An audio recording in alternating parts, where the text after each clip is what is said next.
Okay, today's chapter 28. We're going to see if I can get 2 episodes done before I have to start working. The last chapter was super long, so I don't think these ones are going to be super long, but we'll see. Probably to get a drink before I come in here. Oh well. Goodness, I'll be glad when this goes away. Welcome to Bite at a Time Books, where we read you your favorite classics one bite at a time. My name is Bree Carlisle, and I love to read and wanted to share my passion with listeners like you. If you enjoy our show, be sure to follow us so you get all the new episodes. If you want to see exclusive behind the scenes of our show, join our Patreon. We would also love for you to drop us a rating on your favorite podcast platform and share our show with your friends. You can catch us on all the social medias at Bite at a Time Books.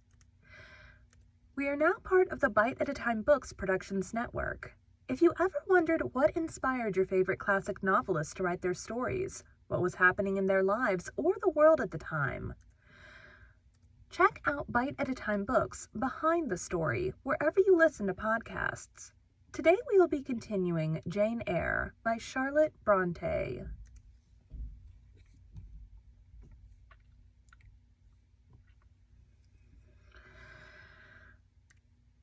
Chapter 28. 2 days are past. It is a summer evening. The coachman has set me down at a place called Whitcross. He could take me no further for the sum I had given, and I was not possessed of another shilling in the world. The coach is a mile off by this time. I am alone. At this moment I discover that I forgot to take my parcel out of the pocket of the coach, where I had placed it for safety. There it remains. There it must remain. And now I am absolutely destitute. Whitcross is no town, nor even a hamlet. It is but a stone pillar set up where 4 roads meet, whitewashed, I suppose, to be more obvious at a distance and in darkness. 4 arms spring from its summit. The nearest town to which these point is, according to the inscription, distant 10 miles, the furthest above 20. From the well-known names of these towns, I learn in what county I have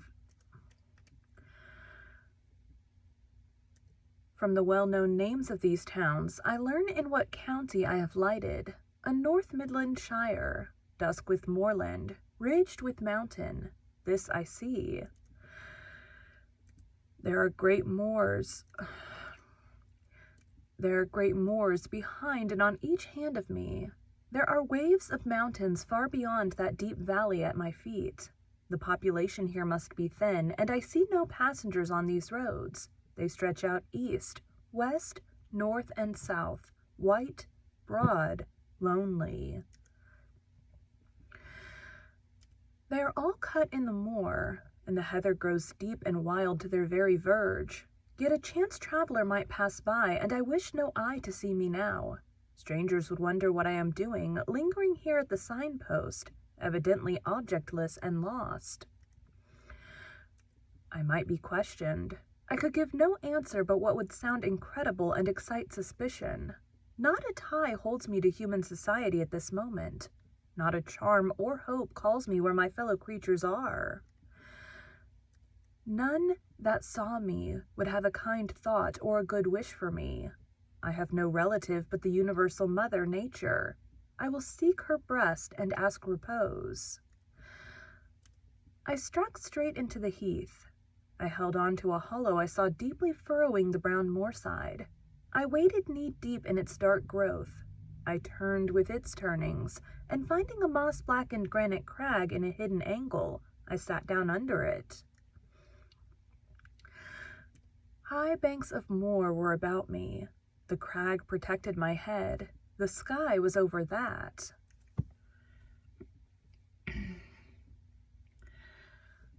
Some time passed before I felt tranquil even here. I had a vague dread that wild cattle might be near, or that some sportsman or poacher might discover me.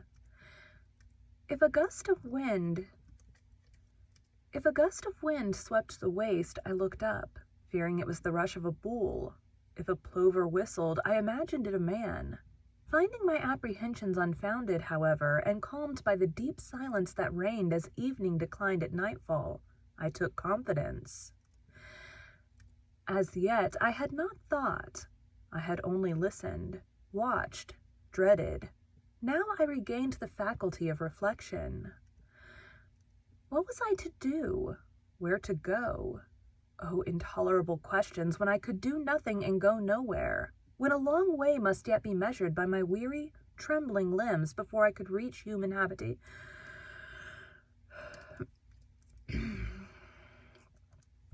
Of reflection. What was I to do? Where to go? Oh, intolerable questions, when I could do nothing and go nowhere, when a long way must yet be measured by my weary, trembling limbs before I could reach human habitation, when cold charity must be entreated before I could get a lodging. Reluctant sympathy importuned, almost certain repulse incurred before my tale could be listened to, or one of my wants relieved. I touched the heath. It was dry and yet warm with the heat of the summer day. I looked at the sky. It was pure. A kindly star twinkled just above the chasm ridge. The dew fell, but with propitious softness, no breeze whispered. Nature seemed to me benign and good. I thought she loved me, outcast as I was, and I, who from man could anticipate only mistrust, rejection, insult, clung to her with filial fondness. Tonight, at least, I would be her guest, as I was her child. My mother would lodge me without money and without price. I had one morsel of bread yet, the remnant of a roll I had bought in a town we passed through at noon with a stray penny, my last coin. I saw ripe bilberries gleaming here and there like jet beads in the heath. I gathered a handful and ate them with the bread. My hunger, sharp before, was, if not satisfied, appeased by this hermit's meal. I said my evening prayers at its conclusion and then chose my couch.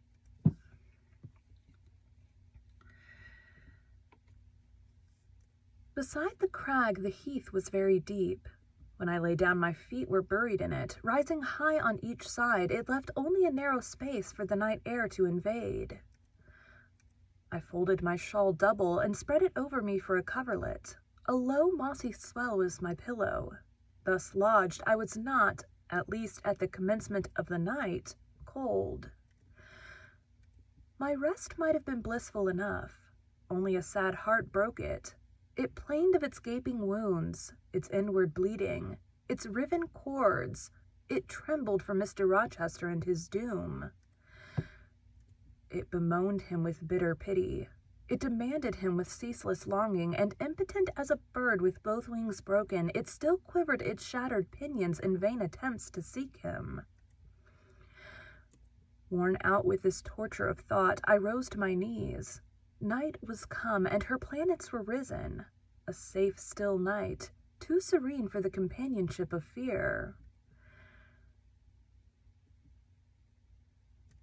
We know that God is everywhere, but certainly we feel his presence most when his works are on the grandest scale spread before us, and it is in the unclouded night sky where his worlds wheel their silent course that we read clearest his infinitude, his omnipotence, his omnipresence. I had risen to my knees to pray for Mr. Rochester. Looking up, I, with tear-dimmed eyes, saw the mighty Milky Way.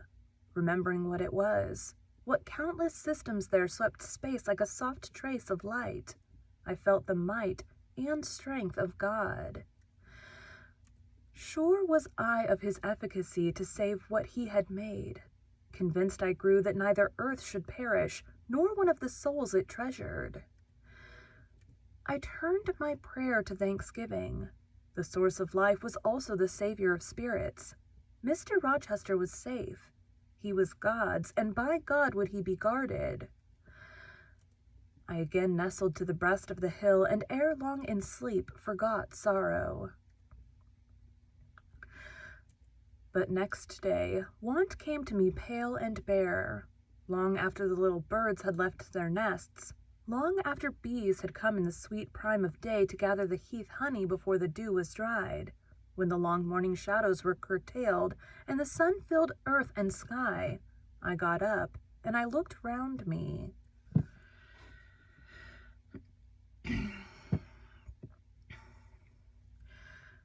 What a still, hot, perfect day. What a golden desert this spreading moor. Everywhere sunshine. I wished I could live in it and on it. I saw a lizard run over the crag. I saw a bee busy among the sweet bilberries. I would fain at the moment have become bee or lizard, that I might have found fitting nutriment, permanent shelter here. But I was a human being and had a human being's wants. I must not linger where there was nothing to supply them. I rose. I looked back at the bed I had left. Hopeless of the future, I wished but this, that my Maker had that night thought good to require my soul of me while I slept, and that this weary frame, absolved by death from further conflict with fate, had now but to decay quietly and mingle in peace with the soil of this wilderness. Life, however, was yet in my possession, with all its requirements and pains and responsibilities. The burden must be carried, the want provided for, the suffering endured, the responsibility fulfilled. I set out. Whitcross regained. I followed a road which led from the sun, now fervent and high. By no other circumstance had I will to decide my choice.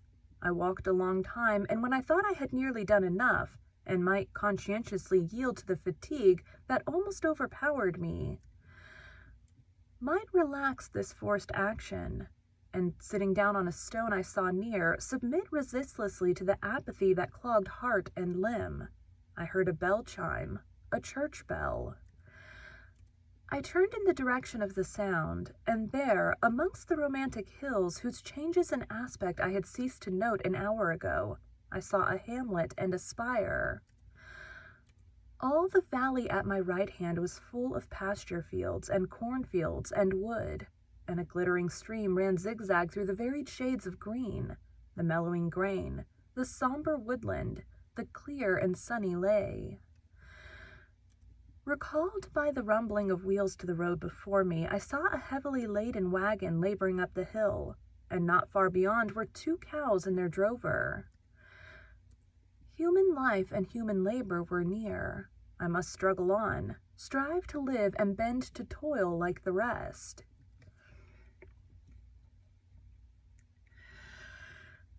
About 2:00 p.m. I entered the village. At the bottom of its one street there was a little shop with some cakes of bread in the window. I coveted a cake of bread. Without that refreshment I could perhaps regain a degree of energy. Without it, it would be difficult to proceed. The wish to have some strength and some vigor returned to me as soon as I was amongst my fellow beings. I felt it would be degrading to faint with hunger on the causeway of a hamlet. Had I nothing about me I could offer in exchange for one of these rolls? I considered. I had a small silk handkerchief tied round my throat. I had my gloves. I could hardly tell how men and women in extremities of destitution proceeded. I did not know whether either of these articles would be accepted.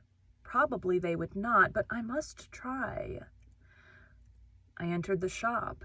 A woman was there. Seeing a respectably dressed person, a lady as she supposed, she came forward with civility. How could she serve me? I was seized with shame. My tongue would not utter the request I had prepared.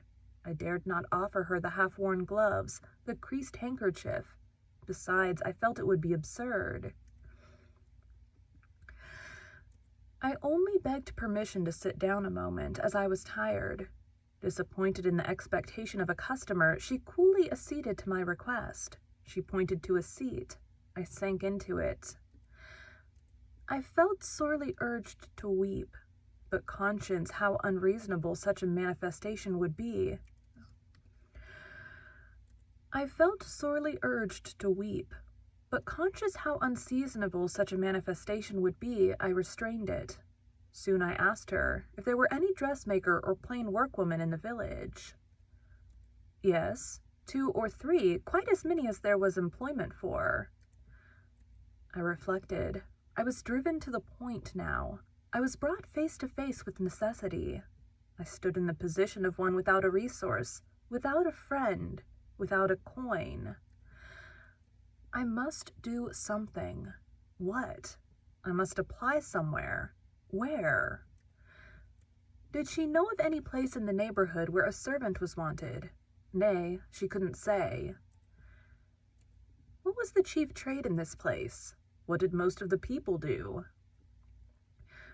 Some were farm laborers. A good deal worked at Mr. Oliver's needle factory and at the foundry. Did Mr. Oliver employ women?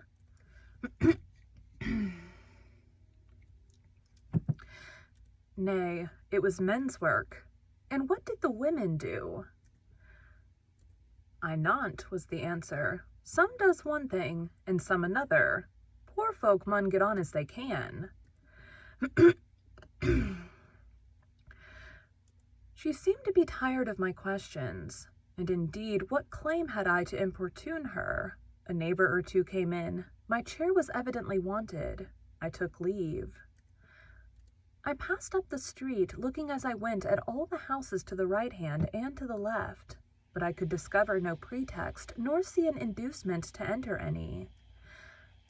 I rambled round the hamlet, going sometimes to a little distance and returning again, for an hour or more.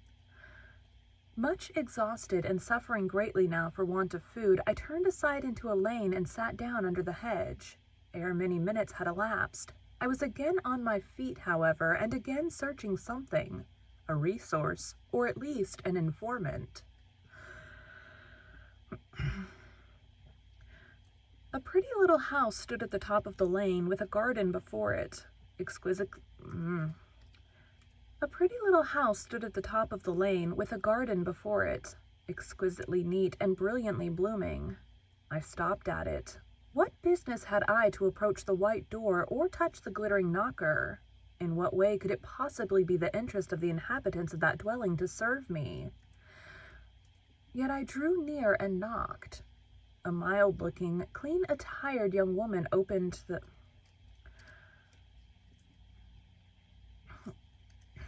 willing to serve me. Yet I drew near and knocked. A mild-looking, cleanly attired young woman opened the door. In such a voice as might be expected from a hopeless heart and fainting frame, a voice wretchedly low and faltering, I asked if a servant was wanted here. No, said she, we do not keep a servant. Can you tell me where I could get employment of any kind? I continued. I am a stranger, without acquaintance in this place. I want some work, no matter what. But it was not her business to think for me or to seek a place for me. Besides, in her eyes, how doubtful must have appeared my character, position, tale. She shook her head. She was sorry. She shook her head. She was sorry she could give me no information, and the white door closed, quite gently and civilly, but it shut me out.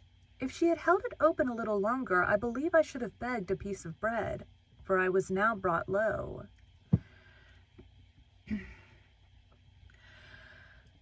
I could not bear to return to the sordid village, where, besides no prospect of aid was visible, I should have longed rather to deviate to a wood I saw not far off, which appeared in its thick shade to offer inviting shelter. But I was so sick, so weak, so gnawed with nature's cravings, instinct kept me...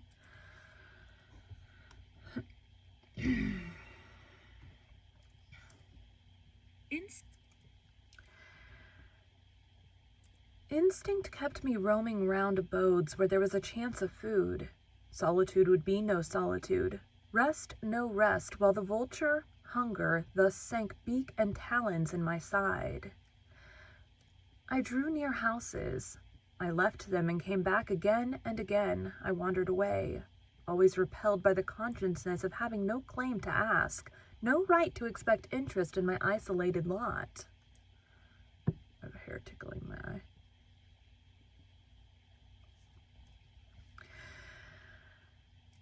Meantime, the afternoon advanced, while I thus wandered about like a lost and starving dog. In crossing a field, I saw the church spire before me. I hastened towards it. Near the churchyard and in the middle of a garden stood a well-built, though small house, which I had no doubt was the parsonage. I remembered that strangers who arrive at a place where they have no friends and who want employment sometimes apply to the clergyman for introduction and aid. It is the clergyman's function to help, at least with advice, those who wish to help themselves. I seem to have something like a right to seek counsel here.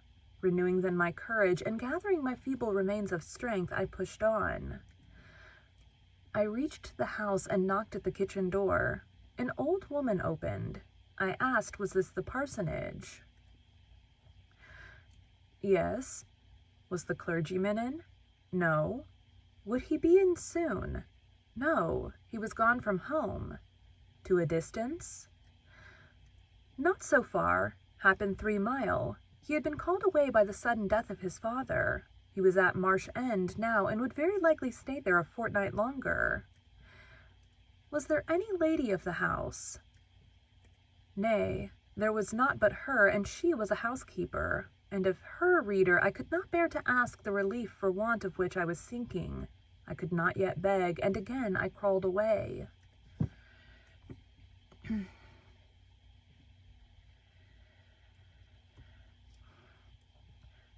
Once more I took off my handkerchief.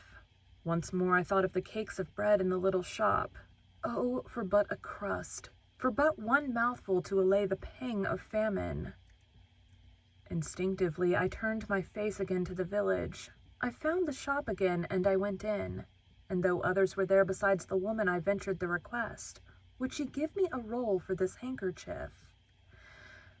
She looked at me with evident suspicion. Nay, she never sold stuff in that way. Almost desperate, I asked for half a cake. She again refused. How could she tell where I had got the handkerchief, she said. Would she take my gloves? No. What could she do with them? Reader, it is not pleasant to dwell on these details. Some say there is enjoyment in looking back to painful experience past, but at this day I can scarcely bear to review the times to which I allude. The moral degradation, blent with the physical suffering, form too distressing a recollection ever to be willingly dwelt on. I blamed none of those who repulsed me. I felt it was what was to be expected and what could not be helped. An ordinary beggar is frequently an object of suspicion, a well-dressed beggar inevitably so. To be sure, what I begged was employment, but whose business was it to provide me with employment? Not, certainly, that of persons who saw me then for the first time, and who knew nothing about my character. And as to the woman who would not take my handkerchief in exchange for her bread, why, she was right. If the offer appeared to her sinister or the exchange unprofitable, let me condense now. I am sick of the subject. A little before dark, I passed a farmhouse at the open door of which the farmer was sitting, eating his supper of bread and cheese. I stopped and said, "Will you give me a piece of bread? For I am very hungry." He cast on me a glance of surprise, but without answering, he cut a thick slice from his loaf and gave it to me. I imagine he did not think I was a beggar, but only an eccentric sort of lady who had taken a fancy to his brown loaf. As soon as I was out of sight of his house, I sat down and ate it.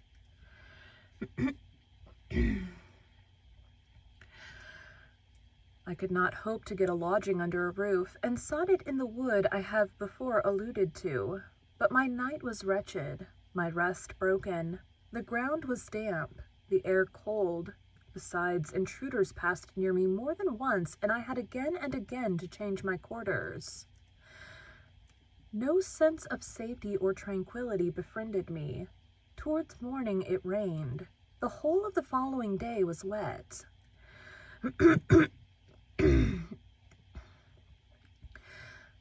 Do not ask me, reader, to give a minute account of that day. As before, I sought work. As before, I was repulsed. As before, I starved. But once did food pass my lips. At the door of a cottage, I saw a little girl about to throw a mess of cold porridge into a pig trough. "Will you give me that?" I asked. She stared at me. "Mother," she exclaimed, "there is a woman wants me to give her these porridge." "Well, lass," replied a voice within, "give it her if she's a beggar. I pig doesn't want it." Oh, wait. "Well, lass," replied a voice within, "give it to her if she's a beggar. The pig doesn't want it." The girl emptied the stiffened mold into my hand, and I devoured it ravenously.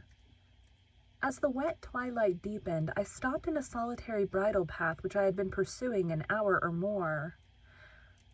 "My strength is quite failing me," I said in a soliloquy.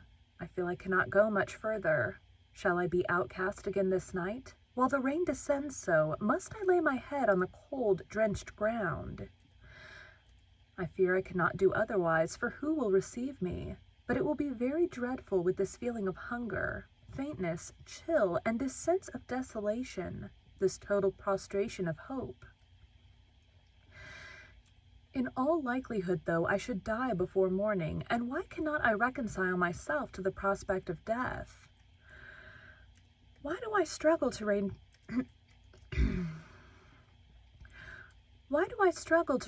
a valueless life?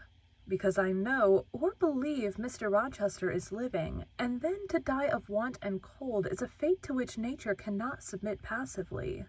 O Providence, sustain me a little longer. Aid, direct me." My glazed eye wandered over the dim and misty landscape. I saw I had strayed far from the village. It was quite out of sight. The very cultivation surrounding it had disappeared. I had, by crossways and bypaths, once more drawn near the tract of moorland, and now only a few fields, almost as wild and unproductive as the heath from which they were scarcely reclaimed, lay between me and the dusky hill. Well, I would rather die yonder than in a street or on a frequented road, I reflected, and far better than crows and ravens, if any ravens there be in these regions, should pick my flesh from my bones, than that they should be prisoned in a workhouse coffin and moulder in a pauper's grave.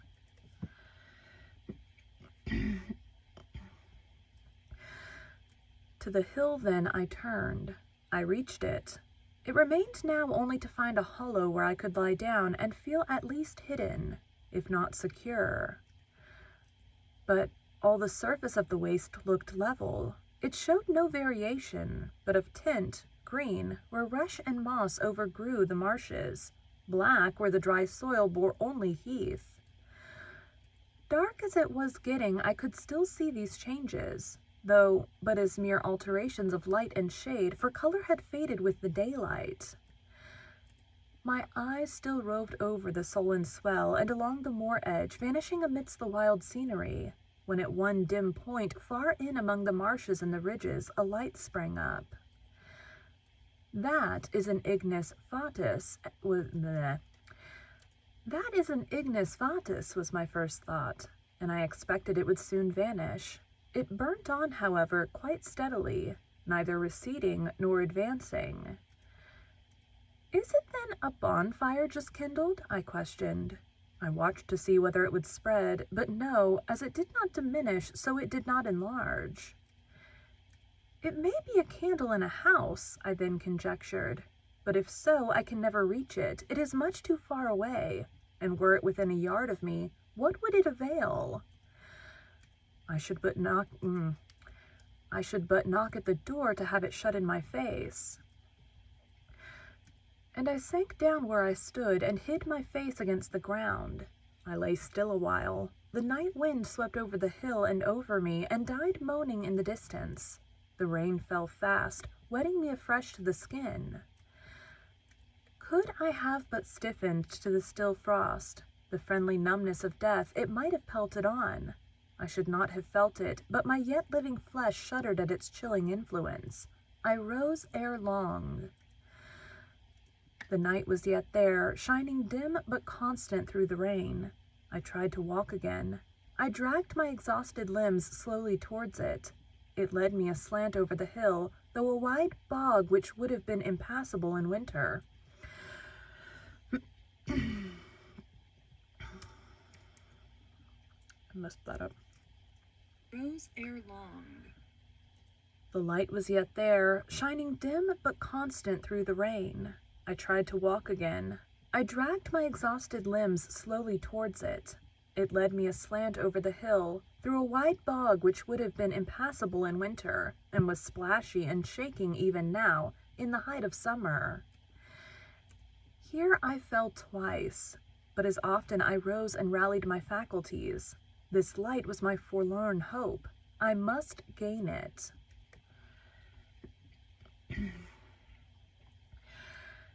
Having crossed the marsh, I saw a trace of white over the moor. I approached it. It was a road or a track. It led straight up to the light, which now beamed from a sort of knoll amidst a clump of trees. Firs, apparently, from what I could distinguish of the character of their forms.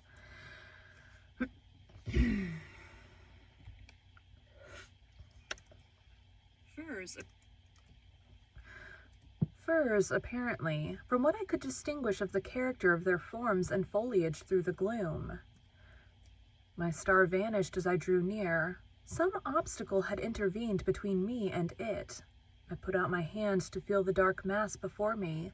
I discriminated the rough stones of a low wall. Above it, something like palisades, and within, a high and prickly hedge. I groped on. Again, a whitish object gleamed before me. It was a gate, a wicket. It moved on its hinges as I touched it. On each side stood a sable bush, holly or yew. Entering the gate and passing the shrubs, the silhouette of a house rose to view, black, low, and rather long, but the guiding light shone nowhere. All was obscurity. Were the inmates retired to rest? I feared it must be so. In seeking the door, I turned an angle.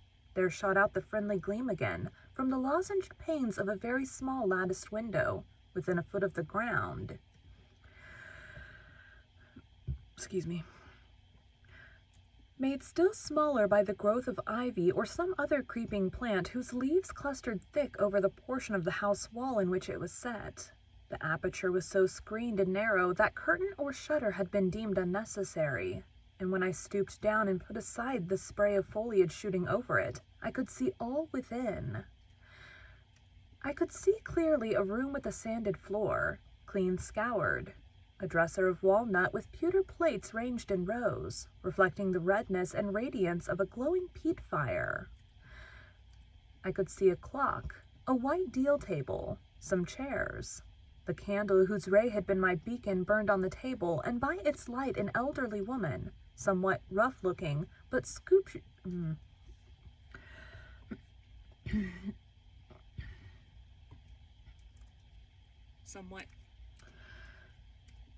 rough-looking, but scrupulously clean like all about her, was knitting a stocking. I noticed these objects cursorily only. In them there was nothing extraordinary. A group of more interest appeared near the hearth, still sitting amidst the rosy peace and warmth suffusing it. 2 young, graceful women, ladies in every point, sat, one in a low rocking chair, the other on a lower stool. Both wore deep mourning of crepe and bombazin, which somber garbs singularly set off very fair necks and faces. A large old pointer dog rested its massive head on the knee of one girl. In the lap of the other was cushioned a black cat.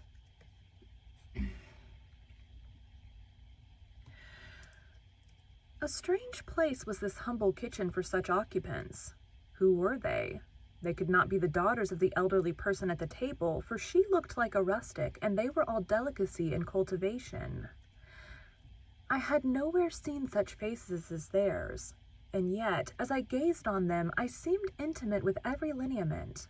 I cannot call them handsome. They were too pale and grave for the word. As they each bent over a book, they looked thoughtful almost to severity.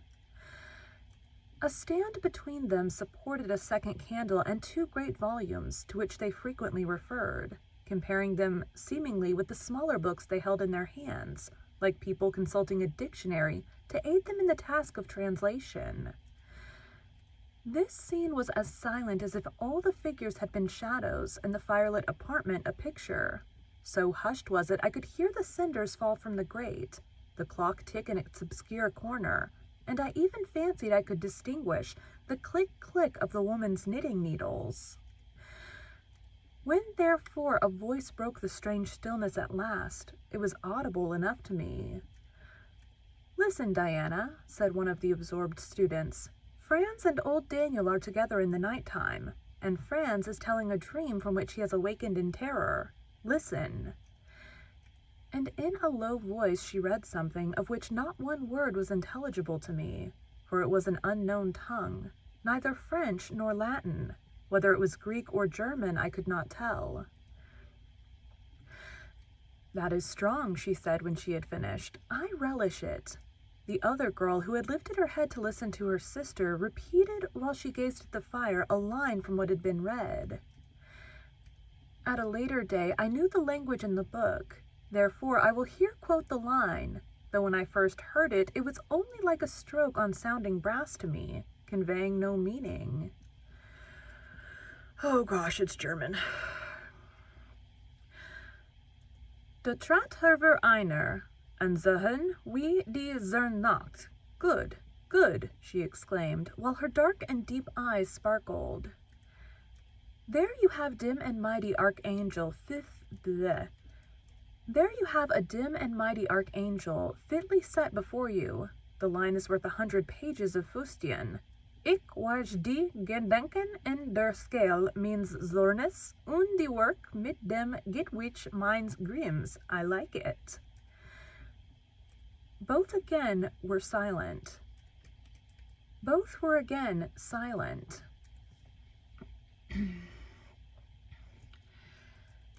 "Is there one? What? Is there any country where they talk in that way?" asked the old woman, looking up from her knitting. "Yes, Hannah, a far larger country than England, where they talk in no other way." "Well, for sure case, I not how they can understand to one to other, and if either of ye went there, ye could tell what they said, I guess." "We probably could tell something of what they said, but not all, for we are not as clever as you. Bleh. We could probably tell something of what they said, but not all, for we are not as clever. Blah. We could probably tell something of what they said, but not all, for we are not as clever as you think us, Hannah. We don't speak German, and we cannot read it without a dictionary to help us." And what good does it do you?" "We mean to teach it sometime, or at least the elements, as they say, and then we shall get more money than we do now." "Very like, but give o'er studying. You've done enough for tonight." "I think we have. At least I'm tired. Mary, are you?" "Mortally. After all, it's tough work vaging away at a language with no master but a lexicon." "It is, especially such a language as this crabbed but glorious Dutch. I wonder when St. John will come home." "Surely he will not be long now. It is just 10, looking at a little gold watch she drew from her girdle. It rains fast, Hannah. Will you have the goodness to look at the fire in the parlor?" The woman rose. She opened a door through which I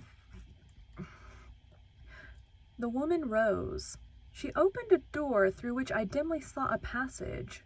Soon I heard her stir a fire in an inner room. She presently came back. "Ah, Childer," said she, "it fair troubles me to go into yond room now. It looks so lonesome with the chair empty and set back in a corner." She wiped her eyes with her apron. The two girls, grave before, looked sad now. "But he is in a better place," continued Hannah. "We shouldn't wish him here again, and then nobody need to have a quieter death nor he had."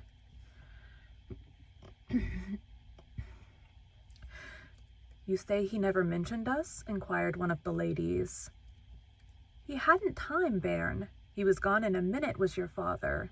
He had been a bit ailing like the day before, but not to signify, and when Mr. St. John asked if he would like either ye to be sent for, he fair laughed at him. He began again with a bit of heaviness in his head the next day, that is, a 4-9 sin, and when blah.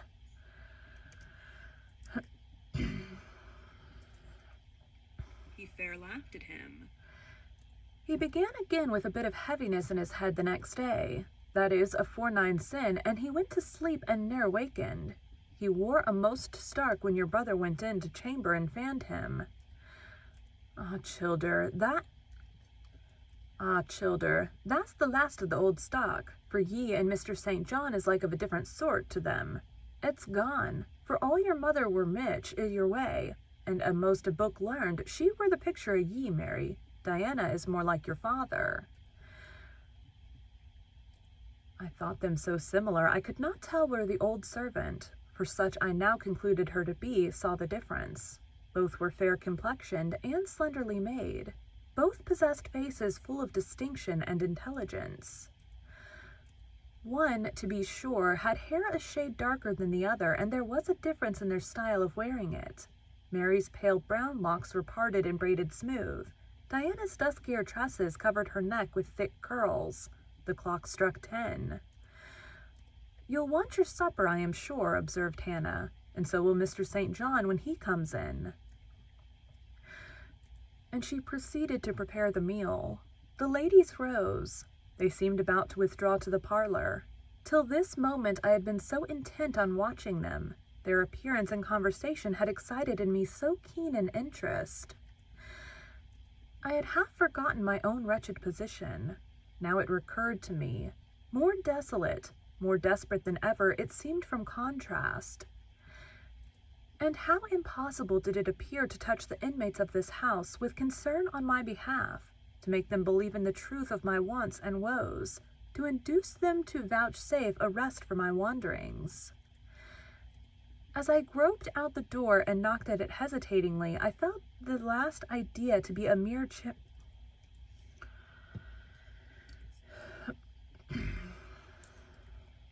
for my wanderings. As I groped out the door and knocked at it hesitatingly, I felt that last idea to be a mere chimera. Hannah opened. "What do you want?" she inquired in a voice of surprise as she surveyed me by the light of the candle she held. "May I speak to your mistresses?" I said.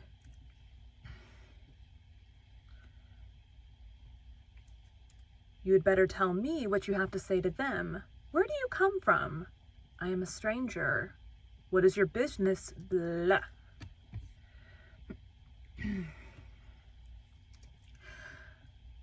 "What is your business here at this hour?" "I want a night's shelter in an outhouse or anywhere, and a morsel of bread to eat." Distrust, the very feeling I dreaded, appeared in Hannah's face. "I'll give you a piece of bread," she said after a pause, "but we can't take a vagrant to lodge. It isn't likely." "Do let me speak to your mistresses." "No, not I. What can they do for you? You should not be roving about now. It looks very ill." "But where shall I go if you drive me away? What shall I do?" "Oh, I'll warrant you know where to go and what to do. Mind you don't do wrong, that's all. Here is a penny. Now go." "A penny cannot feed me, and I have no strength to go further. Don't shut the door. Oh, don't, for God's sake." "I must. The rain is driving in. Tell the young ladies. Let me see them." "Indeed, I will not. You are not what you ought to be, or you wouldn't make such a noise. Move off. But I must die if I am turned away." "Not you. I'm feared you'd have some ill plans agate that bring you about folks' houses at this time of night. If you've any followers, housebreakers or such like, anywhere near, you may tell them we are not by ourselves in the house, We have a gentleman, and dogs, and guns." Here the honest but inflexible servant clapped the door to and bolted it within.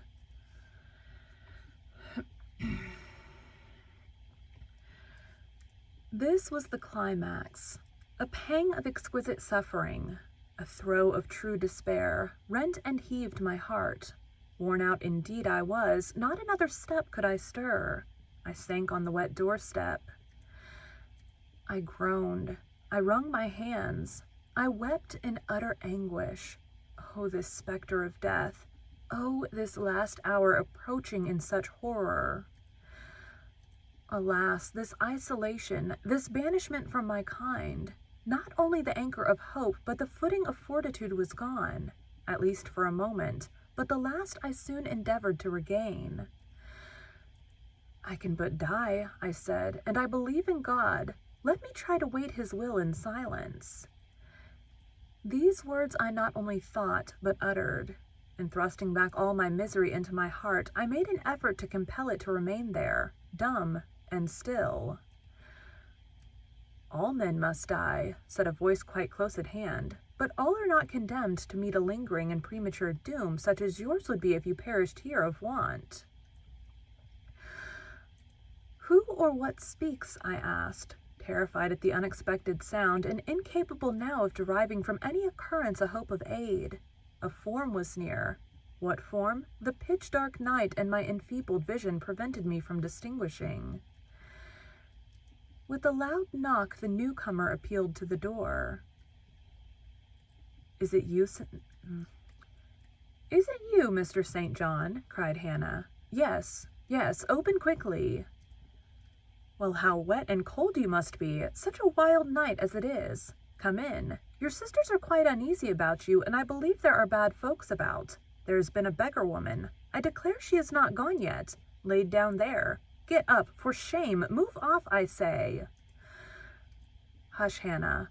I've had a word to say to the woman. You have done your duty in excluding. Now let me do mine in admitting her.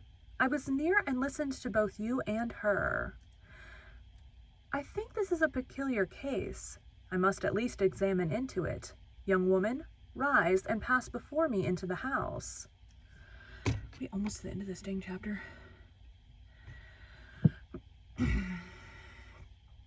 Yeah.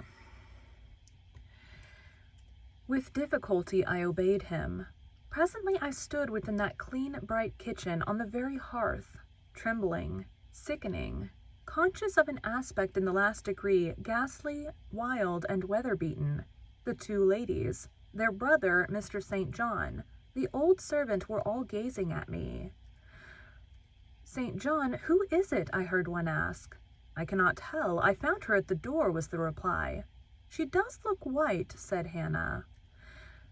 "As white as clay or death," was responded. "She will fall. Let her sit." And indeed my head swam. I dropped, but a chair received me. I still possessed my senses, though just now I could not speak. "Perhaps a little water would restore her. Hannah, fetch some. But she is worn to nothing. How very thin and how very bloodless." "A mere spectre. Is she ill or only famished?" "Famished, I think, Hannah. Is that milk? Give it to me, and a piece of bread." Diana, I knew her by the long curls which I saw drooping between me and the fire as she bent over me, broke some bread, dipped it in milk, and put it to my lips. Her face was near mine. I saw there was pity in it, and I felt sympathy in her hurried breathing. In her simple words, too, the same balm-like emotion spoke. "Try to eat." "Yes, try," repeated Mary gently, and Mary's hand removed my sodden bonnet and lifted my head. I tasted what they offered me, feebly at first, eagerly soon. "Not too much at first. Restrain her," said the brother. "She has had enough," and he withdrew the cup of milk and the plate of bread. "A little more, St. John. Look at the avidity in her eyes." "No more at present, sister. Try if she can speak now. Ask her her name." I felt as I could speak, and I answered, "My name is Jane Elliot." Anxious as ever to avoid discovery, I had before resolved to assume an alias.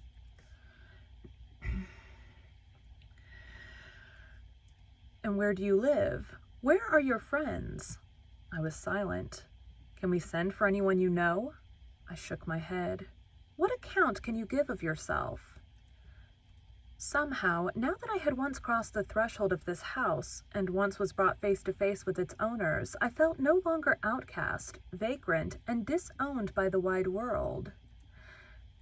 I dared to put off the mendicant, to resume my natural manner and character. I began once more to know myself, and when Mr. St. John demanded an account, which at present I was far too weak to render, I said after a brief pause, "Sir, I can give you no details tonight." "But what then," said he, "do you expect me to do for you?" "Nothing," I replied. My strength sufficed for but short answers. Diana took the word. "Do you mean," she asked, "that we have now given you what aid you require, and that we may dismiss you to the moor and the rainy night?" I looked at her. She had, I thought, a remarkable countenance, instinct both with power and goodness. I took sudden courage. Answering her compassionate gaze with a smile, I said, "I will trust you. If I were a masterless and stray dog, I know that you would not turn me from your hearth tonight. As it is, I really have no fear. Do with me and for me as you like, but excuse me from much discourse. My breath is short. I feel a spasm when I speak."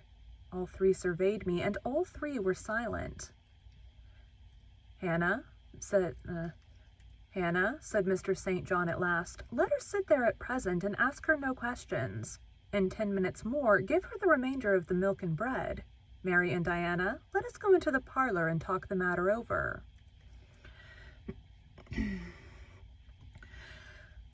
They withdrew. Very soon one of the ladies returned. I could not tell which. A kind of pleasant stupor was stealing over me as I sat by the genial fire. In an undertone, she gave some directions to Hannah. Ere long, with the servant's aid, I contrived to mount a staircase. My dripping clothes were removed. Soon a warm, dry bed received me. I thanked God, experienced amidst unutterable exhaustion a glow of grateful joy, and slept. Yeah, she'd been wandering around the wilderness, essentially. Thank you for joining Bite at a Time Books today, while we read a bite of one of your favorite classics. If you enjoy our show, be sure to follow us so you get all the new episodes. If you want to see exclusive behind the scenes of our show, join our Patreon. We would also love for you to drop us a rating on your favorite podcast platform and share our show with your friends. You can catch us on all the social medias at Bite at a Time Books. Also, be sure to check us on our website, www.biteatatimebooks.com. We are now part of the Bite at a Time Books Productions Network. If you ever wondered what inspired your favorite classic novelists to write their stories, what was happening in their lives or the world at the time, check out Bite at a Time Books Behind the Story, Tuesdays wherever you listen to podcasts. Again, my name is Bree Carlisle, and I hope you come back tomorrow while we take the next bite of... Again, my name is Bree Carlisle, and I hope you come back tomorrow while we take the next bite of Jane Eyre. All right, and that is all I have time for this morning, so we will get another one done later today. Thanks, guys.